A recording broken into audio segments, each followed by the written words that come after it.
But I'm not good at recording yet. I'm gonna keep using my phone until I use my camera. Here I go.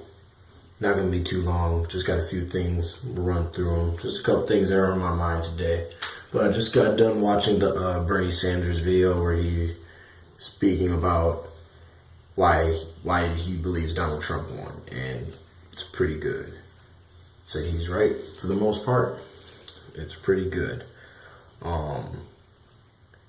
And I wanted to say just on that if you supported Bernie Sanders, or if you wanted that as your president, him as your president, and if you still like him and support him, you still can. What I'm saying is, you don't have to be the president to be a leader.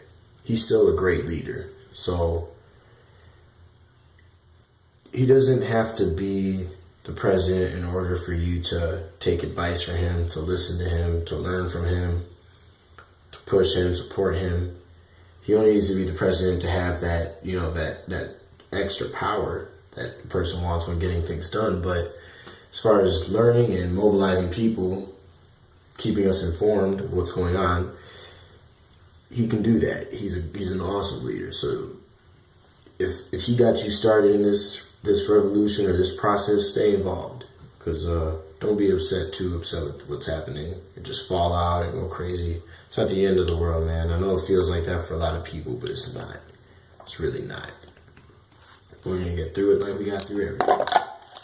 There is no success without failure all the time.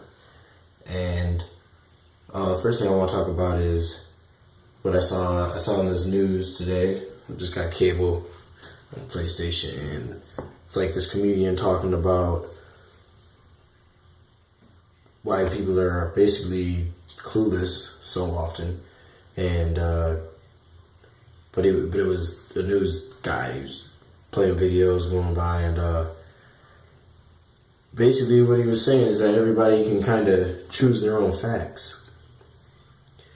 There's ever only one fact all the time. There's only one. But the thing is, now there's so many ways for us to hear and find information that we want to hear, that we can kind of just find what we kind of believe in already and run with it. Way back in the day, you had word of mouth, then you had newspapers. So it was really easy to control the things people knew and understood, and the information, But then you had TVs, channels, start coming in, news channels, and you have more ways, and that's even an easier way to get more people focused and paying attention to whatever you want them to, really. But that's when you have, the two bigger sides, Democrat, Republican, and people weren't as split. And that's why I was saying in my other video, like, now people were ready for the change from the establishment. That two-party system is broken now, and people are really ready for a change. But my point is, people can choose their own facts because there's the internet. And then that's one thing, but the thing is, everyone is on the internet. So almost everyone either has a Facebook, a YouTube, a Twitter, a website, an email, or something, right? So you can essentially, at all times, always find whatever you wanted to hear in the first place. If you already kind of believed, like, just an example, if you kind of already believed, like, Mexicans are rapists, you would, like, type that in, right? Like, people would be like, Mexicans rapists, Mexicans rapists, and they'll scroll through until they find one that says yes, or the first one that says yes. And they'll read about it, and it sounds good because they're good at speaking, so it sounds really nice and informative, and they'll believe it, and they stop there.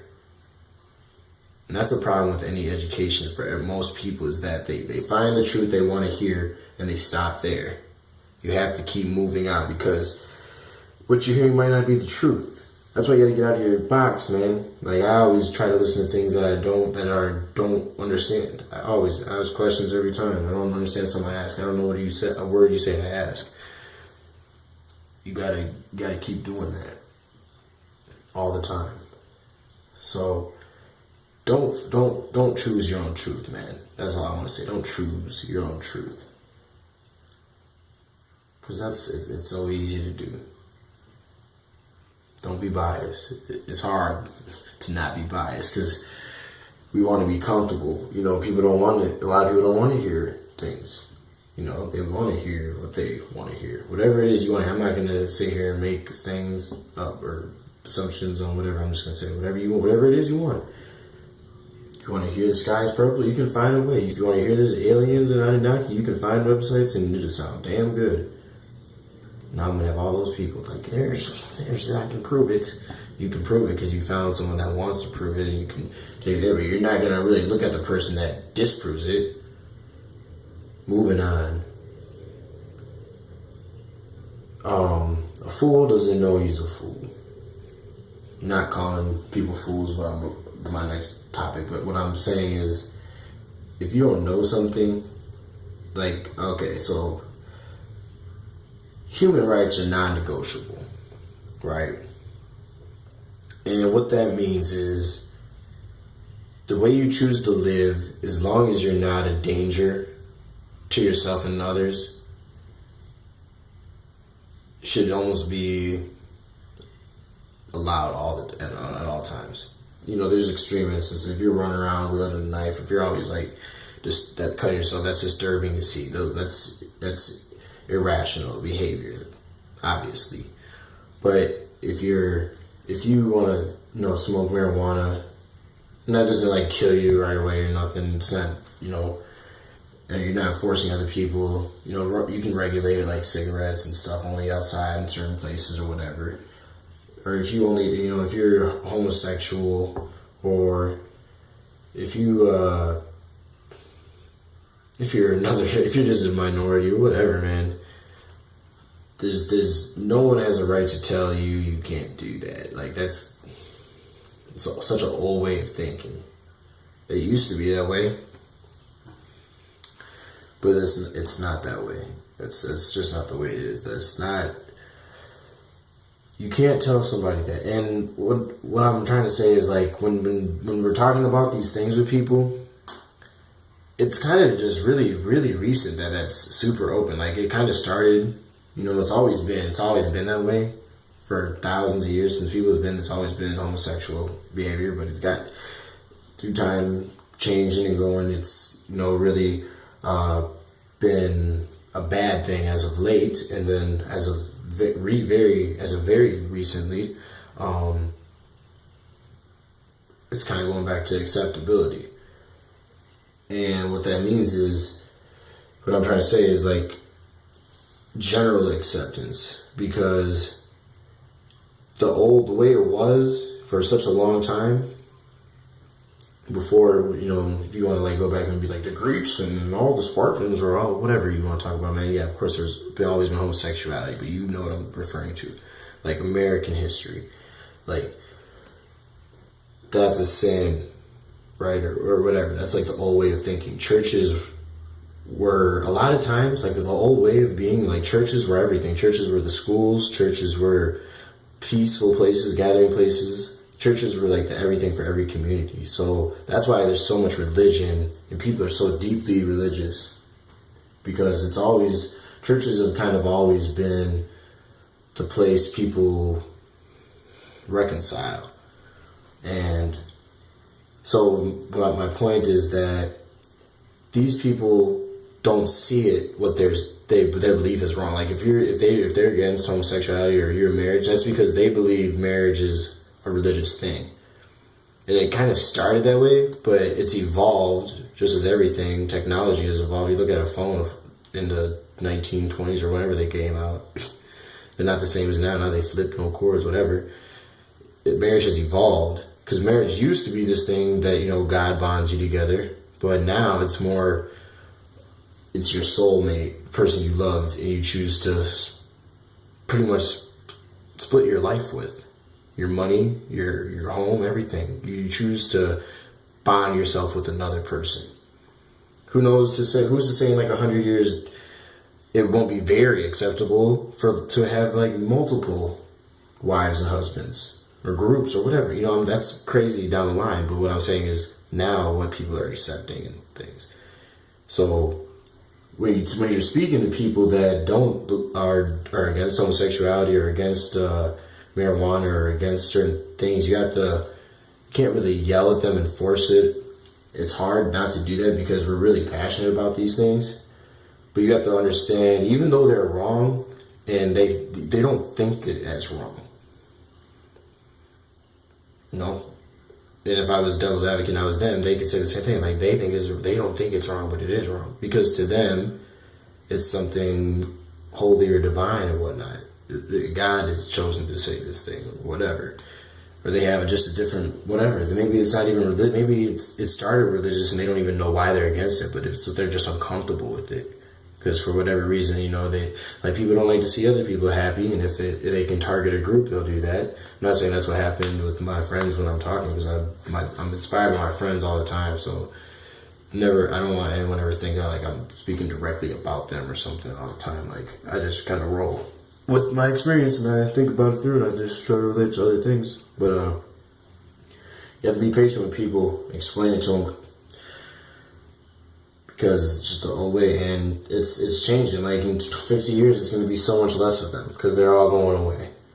Everyone gets old and phases out. Like, it's just evolution. And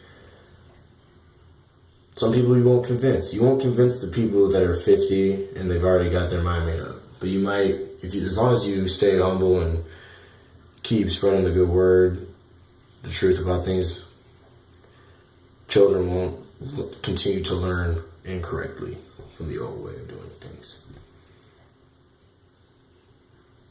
Yeah.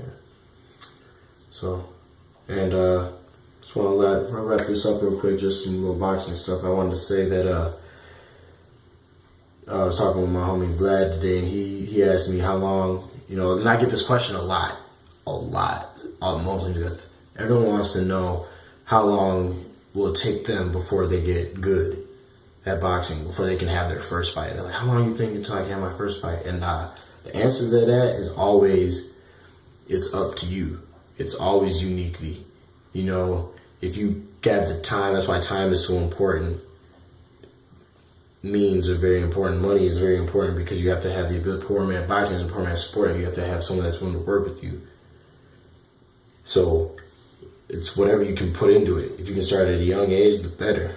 But that's not saying at an older age you can't do it. But what I'm saying is that at an older age, you got a job and you have responsibilities. So that's why it's easier at a younger age. Because I'm going to tell you, if you can train every day, hard, with a good coach, doing the right things, you could be ready to fight in like 2 months, 3 months. Maybe sooner if you're the right guy, if you're unique like that. But if you're like, if you got a job and you started when you're like 22, or if you for whatever reason, if you're only training a couple days a week and you're not really working one-on-one, you're not really perfectly practicing things, because perfect practice makes perfect over and over. And that's why I say you have to do it every day. If you're only doing it like once or twice a week, it's going to take you a damn long time before you should probably have your first fight. Maybe you get with somebody and they're like, yeah, throw them in there. They don't understand boxing well, so they just, they don't care about you really, and they just want to throw you in there. But it's up to you how hard you want to work. Hard work, dedication. That's why Floyd says it. Dedication. Everyone's like, yeah, I can work hard, but the dedication is the hard part. Everyone can work hard for a day. When you're fresh, it's easy to work hard. When you're fresh, but can you work hard when you're tired? When you've worked all night at your job? That's the dedication. That's tough. Can you do it already tired? If you didn't sleep, could you go to the gym, or could you just at least shadow box? Or could you at least do your sit-ups? Could you at least get up and push up? Could you at least go for a jog? That, you don't have to like spar and hit the bag every day, but can you at least do the little things every day? And that's dedication. So when you're starting out, no matter when you are, how old you are, get with someone right that cares for you, that won't let you get hurt. Get your diet right. I'll do different videos about that if you want to take advice from me. Find a good coach. This YouTube, a book is not a good coach, but get a person live. You're not going to learn boxing from YouTube or a book, but you can learn a little thing. Maybe you hear things and you get good advice, but you're not going to actually really learn how to box from me on YouTube or anyone on YouTube.